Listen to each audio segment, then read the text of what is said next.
The twin girls mysteriously vanished while under their father's custody, and then their grandmother discovered something so shocking that it unraveled a web of secrets and heartache. Beth arrived at the old colonial-style home, a house that had once been filled with laughter and warmth. Parking her car slowly in front of the building she had left exactly 10 days ago. The home, which once gleamed with pristine white paint and immaculate upkeep, now bore deep marks of neglect. The white paint was peeling ominously around the window frames, and the once beautiful garden had fallen into disarray, with persistent weeds surging between the once carefully arranged flower beds. As Beth sat in her car, she brushed a stray lock of her shoulder-length brown hair away from her face, pausing to collect her emotions before stepping into a day laden with foreboding. Earlier that same morning, Beth had devoted countless hours to placing missing person flyers around town. Each flyer bore the smiling faces of her precious daughters, Emma and Lily, both only 4 years old. And every time she looked at those images, it felt as if a knife twisted deeply in her chest. The pain of knowing that her little girls had been missing for 4 long days was almost unbearable, evoking a nightmare that exceeded her darkest imaginings. With a heavy heart and trembling determination, she took a deep breath, gathered all her strength, and stepped away from her vehicle. Outside, the neighborhood lay eerily silent. No children played in the yards, no dogs barked, and the entire street seemed to hold its breath in anticipation of news about the missing twins. Beth approached the front door along the cracked concrete pathway. The door, which had always been a welcoming portal to her former life, opened effortlessly with the same key she had used for years, indicating that Peter had never bothered to change it after her departure. Inside, the odor that hit her was a harsh and mingled mixture of mustiness and the unmistakable tang of whiskey, an odor so potent it churned her stomach immediately. The hardwood floors, once polished meticulously by her own hands, now appeared dull, scuffed, and neglected, a silent witness to the decay that had set in. Her soft, tentative hello echoed throughout the spacious foyer as she entered the living room. There, Detective Morris was already waiting. His notepad lay open on his knee, ready to capture every detail of the unfolding tragedy. Peter, her estranged husband, sat disheveled on a worn couch. His once carefully maintained reddish-blonde hair now hung unruly, and a 3-day stubble had darkened his jaw in a testament to his descent into neglect. Nearby, his elderly mother Claire, a frail woman in her 70s with thin, white hair, sat rigidly in an armchair. She clutched a worn handkerchief so tightly that her knuckles had turned a stark white, clearly indicative of the tension and inner turmoil flooding her every moment. Detective Morris, a tall man with salt and pepper hair and kind, sorrowful eyes that seemed to have witnessed too many tragedies, greeted Beth with a genuine, "Thank you for coming." Although Beth's heart ached with worry and uncertainty, she consciously avoided meeting Peter's accusing gaze as she chose a seat on a threadbare ottoman near the dusty fireplace. The mantel above the fire was adorned with a series of family photographs, some of which had been hastily knocked over and replaced, that whispered of happier times now lost to fate. Morris explained in a calm, measured tone that sometimes people remember small but significant details only when they revisit their statements. Peter, meanwhile, shifted uncomfortably on the couch so that the creaking leather testified to every moment of his distress, insisting repeatedly that he had already told them everything he could remember.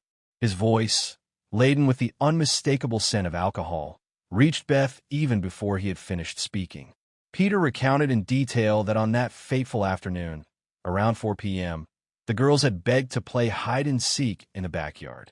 He had obediently counted to 20 while they hid, his voice slightly cracking under the pressure of the memory, only to later discover, in a state of utter panic, that as soon as he went out to search for them, they were gone.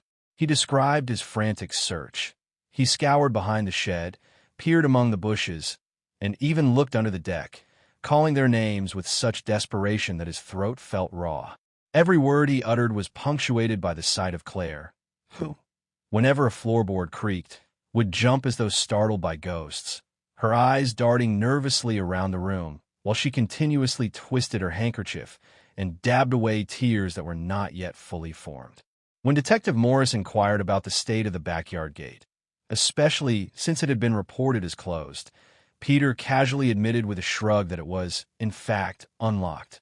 "I must have forgotten to lock it after taking out the trash," he explained, his nonchalance only adding to the gravity of the situation. Observing this, Beth silently rolled her eyes at Peter's typical carelessness, a tendency that had deepened ever since he lost his job and grown increasingly negligent about the most basic measures of safety, despite her frequent and earnest reminders about the importance of child-proofing their home and maintaining security with their toddlers around. As the conversation turned from the factual to the deeply personal, Detective Morris questioned Beth about her own whereabouts at the time of the girl's disappearance. With quiet determination, yet an undercurrent of profound sadness, she explained that she had moved out 10 days earlier and was staying at the Pinewood Lakeside campground. When asked by Morris about why she had left, her voice, though steady, betrayed the strain of a long, difficult period in which she had witnessed her husband Peter lose his executive position at the bank 2 years ago, a turning point that had heralded a dramatic change in their lives. She described how, over time, Peter had slowly descended into alcoholism. What began as a few beers after dinner had steadily escalated into nightly bottles of wine and eventually into an all-consuming reliance on whiskey. Despite her continuous efforts to be supportive and encourage him to seek help, Peter obstinately insisted that he could manage on his own. Her decision to leave was born out of a deep-seated fear that if she did not, the twins, Emma and Lily, might grow up believing that their home life, with its strife and dysfunction, was normal. Her thoughts wandered briefly to the family photograph on the side table, a cherished snapshot of the 4 of them smiling together. In that image, the identical 4-year-old daughters with their matching brown bob haircuts and pink outfits sat blissfully on the laps of their parents. Taken just 6 months ago, that picture now stood in poignant contrast to the present decay and heartache that had come to define their family's existence. As Beth's eyes scanned the room, she noted every detail of disrepair: peeling wallpaper in the corners, water stains disfiguring the ceiling, and signs of a once beautiful home now marred by neglect. An outward expression of how Peter's alcoholism had not only drained their finances, but had also ravaged the very essence of their marriage. Detective Morris, ever vigilant and sympathetic, asked where Beth had been when the twins had disappeared. Without hesitation, she answered that she had been at work, serving as a nurse at Mercy General Hospital, her shift running from 7 o'clock in the morning until 7 o'clock in the evening, a fact that was corroborated by numerous witnesses. Yet even as she spoke this truth, Peter interjected with a suspicious, accusatory tone, reminding her that some witnesses even claimed he had made a scoffing sound at her explanation. This stoked a burning anger in Beth, and her cheeks flushed with indignation as Morris took note of every possible detail and promised that every possibility would be checked as part of standard procedure. In the midst of this charged atmosphere, Claire abruptly rose from her seat. Her movements were jerky and fraught with tension. "I need some water," she announced in a thin, barely audible voice, then quickly excused herself. As Claire left the room, Beth could not help but notice the trembling in her hands, a subtle yet significant sign that something was amiss with the elderly woman's behavior. Though with the detective still present and Beth's mind inundated with worry for her missing daughters, she could not immediately decipher its meaning. Soon after, Detective Morris stepped outside to take a call, leaving Beth alone with Peter and the returned Claire, who now carried a glass of water that Beth chose not to drink. The overwhelming silence in the room was punctuated only by the steady ticking of an old grandfather clock, a wedding gift from Beth's parents that now required winding, a sound that seemed to mark the passing of each agonizing minute. Taking advantage of the brief lull in conversation, Beth steeled herself and asked Claire about how Peter had been coping since the girls disappeared. In a soft, genuine tone fraught with concern, she inquired whether Peter had been eating or sleeping, prompting Claire's eyes to briefly dart toward the doorway, where Peter had gone to refill his drink. "He's managing," Claire replied, her fingers twisting the handkerchief into tight knots as if to hold her collapsing emotions at bay. Yet when pressed further about whether Peter had said anything regarding the fate of the girls, Claire became evasive, her eyes not quite meeting Beth's as she mumbled, "No, nothing. He's as confused as the rest of us." Abruptly, Claire announced that she should check on Peter and quickly left the room, a departure that left Beth with mounting suspicions as she observed every nuance of Claire's behavior. Unable to sit idle any longer, Beth wandered through the house with a restless determination, examining each belonging of her daughters and hunting for any hidden clue that the police might have missed during their search. All the while, Detective Morris conducted interviews with neighbors outside, and Peter remained out with the K-9 unit scouring the backyard. Eventually, Beth found herself in the kitchen, a space cluttered with days-old dishes and abandoned chores. As she began washing the dishes, trying desperately to keep her trembling hands busy so that her emotions would not overtake her, a soft knock at the door startled her. Her heart began to race as she approached the door cautiously, wondering who might be visiting at such a late and painful hour, a fleeting hope that it might be Detective Morris bearing news about the twins. Peering through the small window, Beth gasped at the sight of Claire standing there, appearing as though she had aged many years in just a few short hours. With her white hair disheveled and her face pale and drawn, Claire nervously glanced over her shoulder at the dark woods behind her, as though she feared being followed. Beth immediately unlocked the door and asked, "Claire, what are you doing here?" Without offering an immediate explanation, Claire pushed past Beth and into the cramped camper, her entire body trembling as she furtively surveyed the modest, personal space, complete with a small travel trailer setup that had become Beth's temporary refuge, checking for any hidden listeners before finally turning to face her daughter-in-law. In a soft and broken whisper, Claire declared, "I couldn't stay silent any longer, not after what I found." And with that, Claire revealed the most astonishing secret. "The girls, I think they're alive," she confessed, her voice trembling yet laden with urgency. Beth stared in disbelief for a moment before asking for confirmation. "Alive? And they're at the house?" Claire nodded gravely and explained that during the morning, while Peter was taking a shower, she had been dusting his study, a task she performed routinely whenever she visited him. In the process, she accidentally knocked a book from the shelf. When she went to replace it, she discovered something astonishing. The bookcase was not merely decorative, but was attached to the wall in such a way that it could swing outward, revealing a hidden room behind it. Inside that secret chamber, she found the twins huddled together on a simple mattress, surrounded by their toys, books, food, and even the toothbrushes and hairbrushes that had mysteriously vanished from their designated places. Emma recognized me immediately. "They even called me Gamma," Claire whispered, her voice thick with mixed emotion. Although the revelation that Emma and Lily were alive flooded Beth with relief, it also struck her with a deep, painful betrayal. Peter had orchestrated their staged disappearance to prevent her from gaining custody in the bitter struggle of divorce.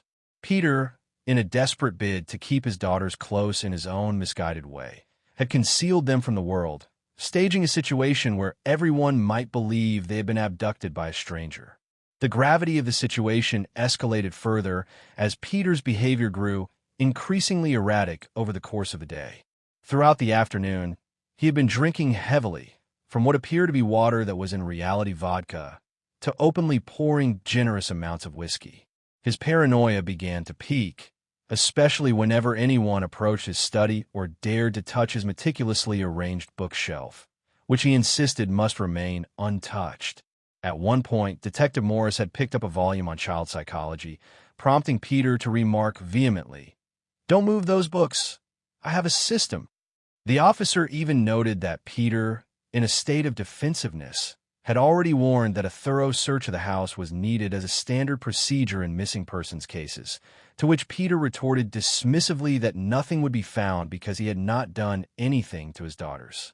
Later, when Beth was assisting in gathering recent photographs of the twins for the investigation, she went upstairs to the bathroom that the girls shared. While searching for the small disposable camera she occasionally kept there, she discovered that the colorful toothbrush holders, designed in shapes of butterflies for the twins, were empty. Confused and increasingly alarmed, she combed through various drawers and cabinets, only to find that these children's toothbrushes, items that normally would hold sentimental and practical value, had inexplicably vanished. Her concern deepened when she proceeded to the twins' bedroom, a space she remembered meticulously. Two small beds adorned with matching pink comforters, carefully arranged stuffed animals on each pillow, and a bookshelf filled with beloved picture books. Yet, when she opened the top drawer of their dresser, the same drawer where she had consistently kept their hairbrushes and hair ties, she found that these, too, were missing. Confronting Peter about the missing items in the kitchen, she found him busy pouring another drink. With bloodshot eyes and unsteady movements, Peter shrugged off her concern, saying, "I probably misplaced them while cleaning." He then took a long, deliberate sip of whiskey, an explanation that struck Beth as utterly implausible given his chronic disorganization. The house was cluttered and in disarray, with dust on every surface, piled dishes in the sink, and an overflowing hamper of laundry. When Beth pressed further, asking, "Peter, when was the last time you cleaned anything?" his face darkened, and he retorted harshly, "What's that supposed to mean? You think because you left, I can't take care of our home and our children?" Beth tried to keep her voice even as she replied, "I'm just concerned about the missing items. The police might need them for DNA samples." In response, Peter snapped, slamming his glass down so forcefully that amber liquid cascaded over the rim. "Maybe if you hadn't abandoned us, things wouldn't be such a mess," he declared bitterly. Beth stepped back, deeply affected by the reemergence of Peter's temper, a pattern that had been steadily intensifying in the months leading up to her departure. Every innocuous question was twisted by him into a vehement accusation, each remark laden with bitterness. Not long after, Detective Morris returned to the kitchen. "Mr. Harmon, we need to take another look at your backyard. The K-9 unit is here," he stated in an even tone. As Peter followed the detective outside, Claire reappeared in the doorway, looking even more anxious than before. She hesitated at the threshold, her thin fingers still fidgeting with the handkerchief, her eyes nervously scanning the room as if ensuring they were truly alone. "Beth," she began softly, almost inaudibly, but then abruptly stopped when Peter's voice drifted in from the yard. Her expression immediately shifted from tentative resolve to one of fearful withdrawal as she hurried back toward the living room, leaving Beth alone with growing suspicions. Left with a mounting sense of urgency, Beth wandered the house in a restless search for every possible clue, a meticulous investigation of the twins' belongings that might shed light on what the police had perhaps missed. Meanwhile, outside, Detective Morris interviewed neighbors while Peter remained with the K-9 unit. At length, unable to endure the chaotic clutter any longer, Beth found solace in the kitchen. There, as she busied herself washing dishes that had clearly been neglected for days, she attempted to keep her mind occupied. It was then that a soft knock on the door startled her from her troubled thoughts. With her heart pounding rapidly, she approached the door with a mixture of cautious hope and trepidation, wondering if perhaps it was Detective Morris with urgent news regarding the twins. Peeking through the small window, she gasped at the sight of Claire standing there, Claire's appearance now stark, as if she had aged many years in the span of just a few hours. Her white hair was disheveled, her face drawn and pale, and she nervously glanced over her shoulder toward the dark woods behind her, a clear sign of being terrified of something or someone following her. Beth quickly unlocked the door and asked in a concerned tone, "Claire, what are you doing here?"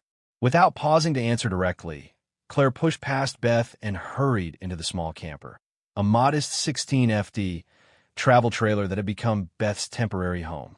Within that cramped space, decorated with a few family photos and simple mementos, Claire's entire body trembled as she scanned the area for hidden listeners before finally, with a broken voice, she confessed, "I couldn't stay silent any longer, not after what I found."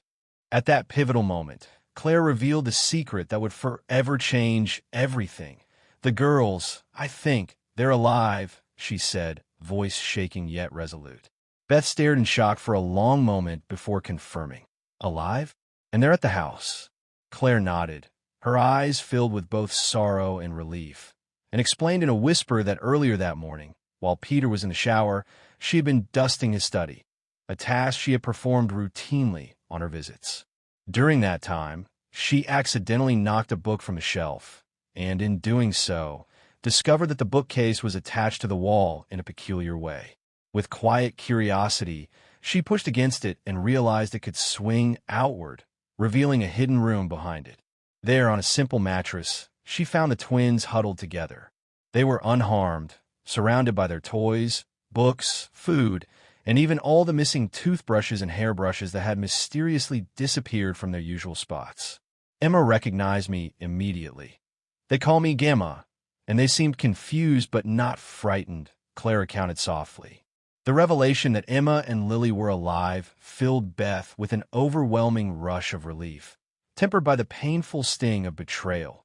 Peter had staged their disappearance solely to prevent Beth from gaining custody during their bitter divorce, orchestrating every detail with ruthless precision so that everyone might believe the girls were dead. As the shock of Claire's confession reverberated through the house, Peter's behavior deteriorated even further. Throughout the day, his drinking had escalated from vodka masked as water to open, unabashed whiskey pouring, fueling his paranoia to ever greater heights. In the solitude of Beth's modest lakeside camper, a cramped, functional travel trailer that had become her temporary refuge, a volatile confrontation erupted. In that limited space with its small dinette convertible to a bed, a tiny kitchenette with a two-burner stove, and a cramped bathroom barely allowing movement, Peter's rage and despair found an outlet. With his face contorted by a mix of fury and sorrow and his bloodshot eyes fixated on Beth, he accused her bitterly of abandoning their daughters, of orchestrating a plan to steal his children away, and of having allowed everything to collapse. In an emotional outburst, his words grew louder and more venomous until, in a moment of uncontrolled terror, he produced a gun from his trembling hand and pointed it toward Beth. "Did you tell her everything, Mother? About how I've been protecting my daughters from their unstable mother?" he bellowed, his voice echoing in the tiny space. The atmosphere turned suffocating with fear as Beth, her heart pounding, tried desperately to reason with him, reminding him that the girls, Emma and Lily, were at the center of everything and that their safety was paramount. Even while Peter's hand shook on the weapon, fluctuating between menacing accusations and a fleeting plea for familial reunion, Claire quietly, yet courageously, slid her cell phone from her pocket and dialed 911 as the tension increased.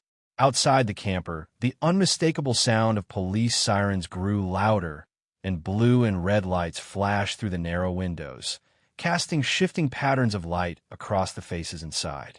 At one heart-stopping moment, Peter's expression shifted as he said, "Then come back. Come back to us, Beth. We could be a family again.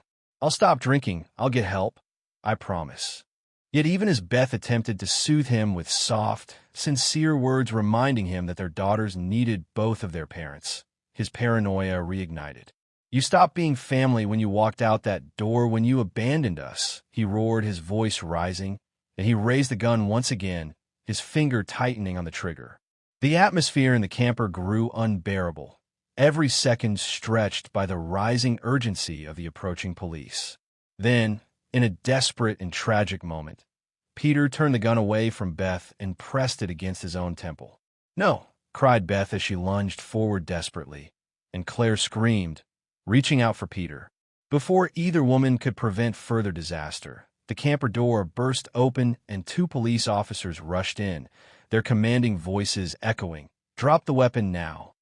For a long, heart-wrenching moment, Peter froze, the gun still pressed to his head, his eyes wild with panic before his shoulders slowly slumped and the weapon tumbled from his grasp.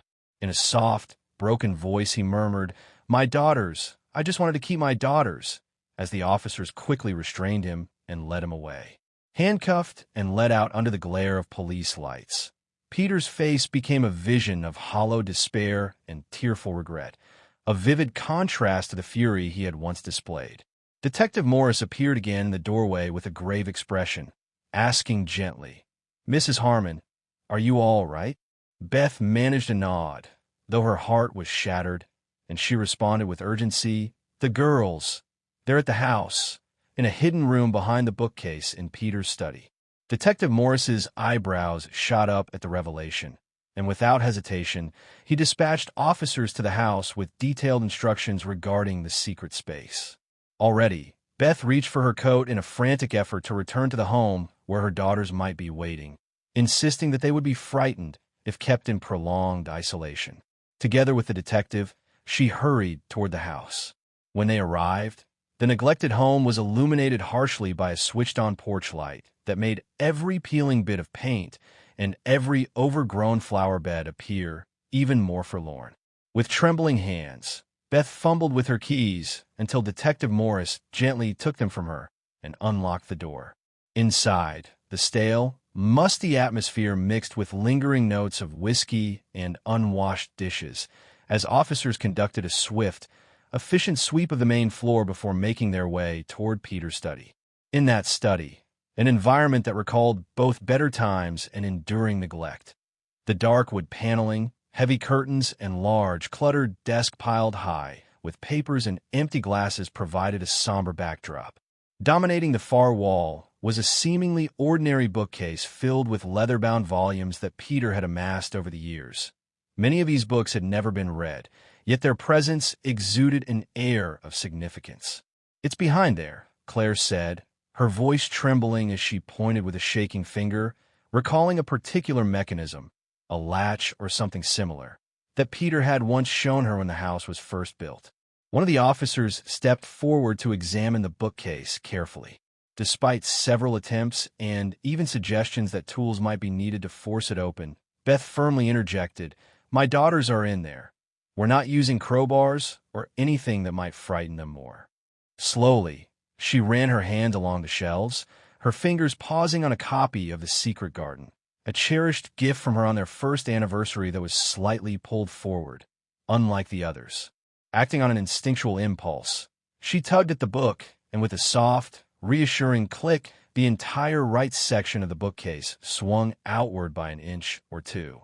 Beyond the hidden door, a burst of light revealed a small secret room, roughly 8 feet square and devoid of windows, where the twins sat.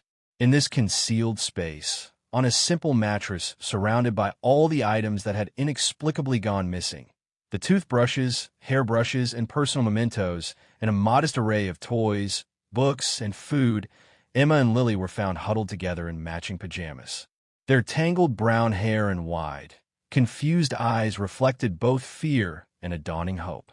When Emma timidly called out, "Mommy," a surge of overwhelming relief and tenderness filled Beth as the twins ran into her open arms, crying and clinging to her as though all the pain of the past days could at last be washed away. Kneeling on the floor, Beth gathered them close, breathing deeply the familiar sense of baby shampoo and a faint sweetness that was uniquely theirs. Claire stood quietly in the doorway, her face displaying an intricate mixture of relief and sorrow as tears streamed silently down her lined cheeks. Though the hidden room was small and sparse, furnished only with a mattress, the twins' favorite blankets, a small lamp casting a gentle light, a shelf that held books, toys, and snacks, a portable potty chair, and a neatly stacked pile of clean clothes. It was unmistakably a place Peter had meticulously arranged for the twins' comfort during what he intended to be a prolonged period of concealment. The thought chilled Beth to her core as she pondered how long Peter had planned to keep them hidden from the world. While police officers documented every detail, photographing the hidden room, collecting evidence including the missing toothbrushes and hairbrushes with careful precision, a small voice broke through the shock. Little Emma, looking up in confusion, asked softly, "Gamma, why are the police here?" Claire, kneeling beside the girls with gentle concern, replied in a tender voice, "Daddy said we were playing a special hiding game." Lily, her lower lip trembling with uncertainty, added that their daddy had explained that mommy was lost and that they had to hide until she found her. Anger welled up within Beth at the cruelty of Peter's manipulation, yet she maintained a calm tone for the sake of her daughters, reassuring them softly. "I was never lost, my loves. I was looking for you everywhere. Now that I have found you, we're going to be together." Detective Morris soon returned, his expression softening as he observed the emotional reunion. "Mrs. Harmon, we'll need to take the girls to the hospital for a thorough checkup, as per standard procedure in these cases," he stated with care. Beth nodded, understanding the necessity, even though the thought of another separation terrified her. "May I stay with them?" she asked, her voice trembling slightly. Morris reassured her that they would all remain together for the moment, and that detailed statements could wait until the next day. For now, the health and well-being of Emma and Lily were paramount. In the moments that followed, as Beth and Claire prepared to leave for the hospital with the twins, Claire confided in a hushed tone about the mistakes of the past, how she had once chosen loyalty to Peter over the safety of his children, and how that decision had haunted her ever since. "I made the same mistake twice," Claire whispered, recalling first her loyalty to Peter's father and then to Peter himself, and admitting that she had been raised to believe that family loyalty always came first. "I couldn't let another generation of children grow up thinking that love means control and fear," she said, her voice growing resolute despite the tears streaming down her face. Beth gently squeezed Claire's hand and responded, "You gave him what you could with what you knew then, and today you save your granddaughters. That isn't failure. That's courage." As Beth held her daughters close, their tender faces reflecting both resilience and lingering confusion, she felt a surge of hope despite the darkness they had endured, a hope that the cycle of trauma, manipulation, and betrayal would finally come to an end, leaving behind a future defined by healthy, unconditional love. With the arrival of the ambulance and the paramedics' gentle care as they transported Emma and Lily to the hospital for a comprehensive examination, Beth and Claire rode side by side in the waiting area. The twins, still holding hands as they had since infancy, offered simple, innocent questions about why their daddy had made them hide. Beth did her best to comfort them, promising that soon all their painful secrets would be resolved and that their safety was the foremost priority. As the long, terrifying night finally gave way to the soft light of a new dawn, the fractured pieces of a once happy family began to mend. In that secret room, once a hidden chamber of Peter's dark deceptions and misguided control, the promise of healing, unity, and a brighter future started to take hold. Every betrayal, every sorrowful moment, and every tear shed in fear and uncertainty had led to this fragile reunion, a new beginning where secrets would no longer dictate their lives. Together, they would move forward into a future defined by hope and genuine, liberating love. If you found this deeply intense and moving journey as powerful as we do, please take a moment to subscribe to our channel. Your support is invaluable and helps us continue to share stories of truth, hope, and redemption.